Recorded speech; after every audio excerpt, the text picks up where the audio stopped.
দর্শক, আজকের এই ভিডিওতে আমরা আলোচনা করব বিভিন্ন দেশের বিয়ের রীতিনীতি নিয়ে। বিশ্বের বিভিন্ন দেশের বিয়ের রীতিনীতি তাদের সংস্কৃতি, ধর্ম, ইতিহাস ও সামাজিক প্রথার উপর নির্ভর করে গঠিত হয়েছে।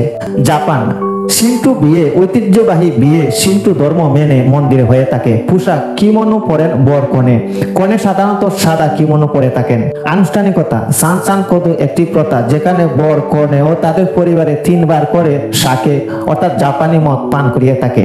চীনের বিয়ের রীতিনীতি। চীন লাল রঙের গুরুত্ব বিয়েতে লাল রঙের পোশাক ও সাজসজ্জা শুভ বলে বিবেচিত। ট্রেডিশনাল রিচুয়াল চা অনুষ্ঠানে কনে বর পক্ষকে চা পরিবেশন করে সম্মান দেন মোহর।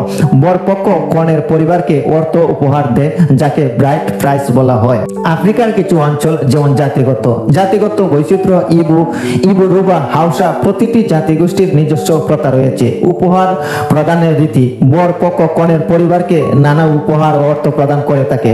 নৃত্য ও সঙ্গীত বিয়ে একটি বৃহৎ উৎসব পরিণত হয় যেখানে অনেক মানুষ অংশগ্রহণ করে। পশ্চিম দেশগুলোতে যেমন যুক্তরাজ্য সর্ষিত প্রথা চর্চে বিয়ে হয়ে থাকে। ব্রাউন্স গাইড বলে অনেক সাধারণ সাদা পোশাক পরে থাকেন।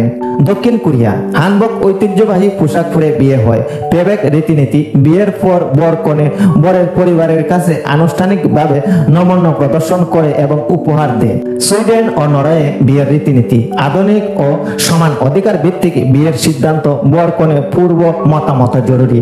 কোনো চাপে বিয়ে নয়।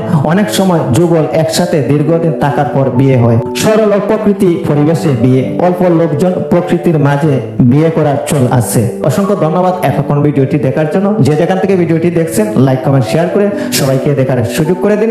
এ ধরনের ইন্টারেস্টিং ভিডিও দেখতে যারা এখনো আমাদের পেজটি ফলো করেন নাই এখনই পেজটি ফলো করে রাখুন। সবাই ভালো থাকুন, সুস্থ থাকুন। আল্লাহ হাফেজ।